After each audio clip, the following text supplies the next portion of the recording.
भाइयों, भूगोल, पर्वत और समुद्र ने भारत के स्वरूप का निर्माण किया है।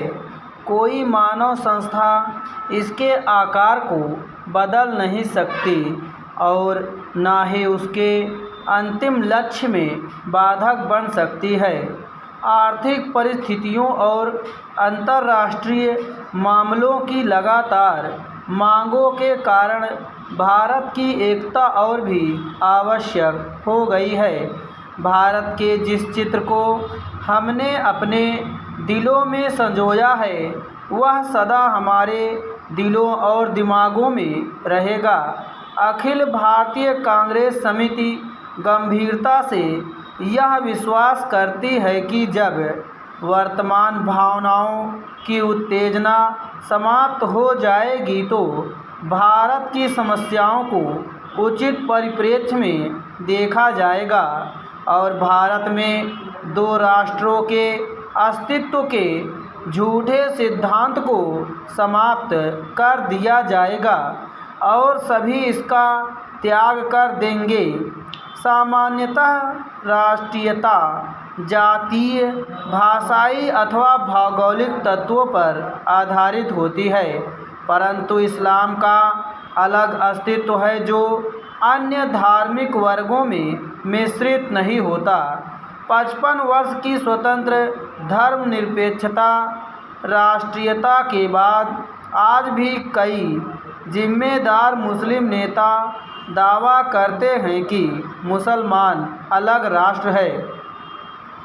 एक जिम्मेदार दल द्वारा इतने अधिक करुणाजनक और आत्मभ्रामक प्रस्ताव की कल्पना भी नहीं की जा सकती जितना कि अखिल भारतीय कांग्रेस समिति ने 15 जून 1947 को पास किया था। सभी नेता थक चुके थे और बूढ़े हो रहे थे। आदर्शवाद की जिस ज्वाला ने उन्हें 26 वर्ष पूर्व प्रेरित किया था, उसका जोश ठंडा होने लगा था। कांग्रेस का विकास सदा ही बदलते नेतृत्व के माध्यम से हुआ था, परंतु पिछले 25 वर्षों में वही नेता कांग्रेस की सत्ता संभाले हुए थे। उनके व्यक्तित्व और उनके त्याग ने उनको जो ख्याति प्रदान की थी, उनको जो बल प्रदान किया गया था, उसको कोई युवा नेता चुनौती देने का साहस नहीं कर सकता था। विभाजन के विरोध में केवल एक ही स्वर था और वह था गांधी जी का, परंतु वे भी बहुत बूढ़े हो गए थे और उनका स्वास्थ्य भी ठीक नहीं था। उन्होंने अखिल भारतीय कांग्रेस समिति से प्रस्ताव स्वीकार करने के लिए कहा। यदि वे नई कार्यकारिणी समिति और नई अंतरिम सरकार के लिए नए नेता नहीं चुन सकते, प्रस्ताव को पहले कार्य समिति में पास किया। गांधी जी से विशेष रूप से प्रार्थना की गई थी कि वे उपस्थित हों और सभा को संबोधित भी करें। लेखक अखिल भारतीय कांग्रेस समिति की बैठक में उपस्थित था।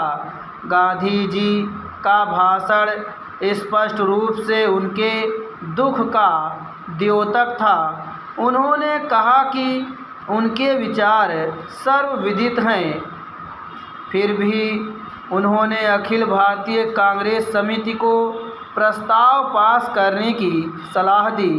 उन्होंने कहा कि अखिल भारतीय कांग्रेस समिति को इसे रद्द करने का अधिकार है, परंतु किसी ने इसका उत्तर नहीं दिया।